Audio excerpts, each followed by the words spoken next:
Financial year 24-25 के लिए जो ITR फॉर्म्स हैं वो नोटिफाई कर दी गई हैं।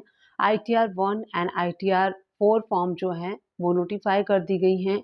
आप अपने रिटर्न को फाइल कर सकते हैं ITR 1 फॉर्म का यूज़ करके एंड ITR 4 फॉर्म का यूज़ करके। अब सबसे पहले हम जान लेते हैं कि ITR 1 फॉर्म को कौन सा पर्सन यूज़ कर सकता है अपनी ITR रिटर्न को फाइल करने के लिए। ऐसा पर्सन जिनकी इनकम जो टोटल इनकम होती है अप टू 50 लैक्स है, तो वो ITR 1 फॉर्म का यूज़ करके अपनी ITR रिटर्न को फाइल कर सकता है। या फिर जो रेसिडेंशियल इंडिविजुअल है वो इसको यूज़ करके अपनी ITR रिटर्न को फाइल कर सकता है। NRI के लिए ये फॉर्म नहीं है। नोटिफिकेशन नंबर 40/2025 जो कि 29 अप्रैल 2025 को रिलीज़ किया गया है। इसमें जो इनकम कॉम्बिनेशन है वो ऐड किया गया है ITR 1 के लिए। तो अब ITR 1 रिटर्न अगर आप फाइल करते हैं तो उसमें इनकम कॉम्बिनेशन क्या होता है? सबसे पहले आप सैलरीड पर्सन होने चाहिए, 1 हाउस प्रॉपर्टी आपकी होनी चाहिए, अदर इनकम सोर्स होना चाहिए, एग्रीकल्चर इनकम आपकी अप टू 5000 होना चाहिए, तब आप अपनी ITR रिटर्न को ITR 1 फॉर्म के थ्रू रिटर्न को फाइल कर सकते हैं। नोटिफिकेशन नंबर 40/2025 में इनकम कॉम्बिनेशन को ऐड किया गया है। अब चलिए एक एग्जांपल के थ्रू समझ लेते हैं सो दैट आप इजीली समझ पाएँ।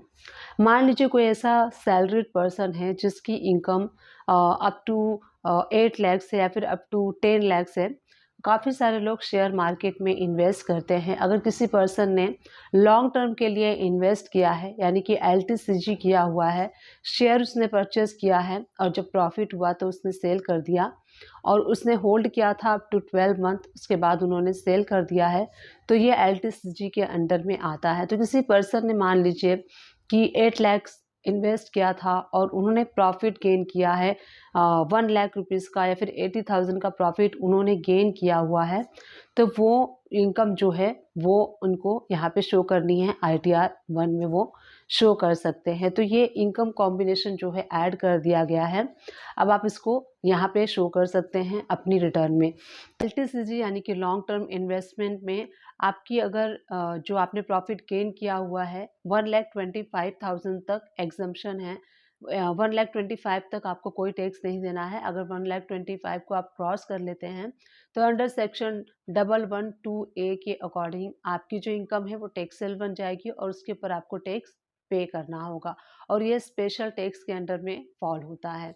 अब बात कर लेते हैं कि ITR 1 जो है वो किस पर्सन के लिए नहीं है। ITR 1 फॉर्म कौन यूज़ नहीं कर सकता है? अगर आप डायरेक्टर हैं तो आप इस फॉर्म को यूज़ नहीं कर सकते हैं।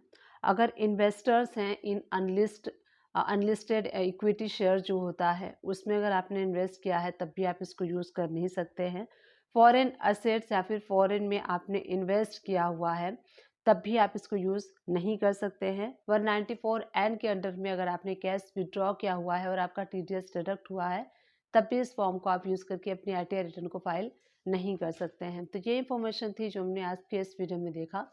तो आप ये ITR 1 एंड ITR 4 फॉर्म को यूज़ करके अपनी ITR रिटर्न को फाइल कर सकते हैं जैसे हमने इस वीडियो में डिस्कस किया। उम्मीद करती हूँ ये वीडियो आप सभी लोग के लिए हेल्पफुल रही होगी। अगर हेल्पफुल रही है तो प्लीज़ चैनल को लाइक शेयर सब्सक्राइब कर दीजिएगा। Thank you for watching, keep watching.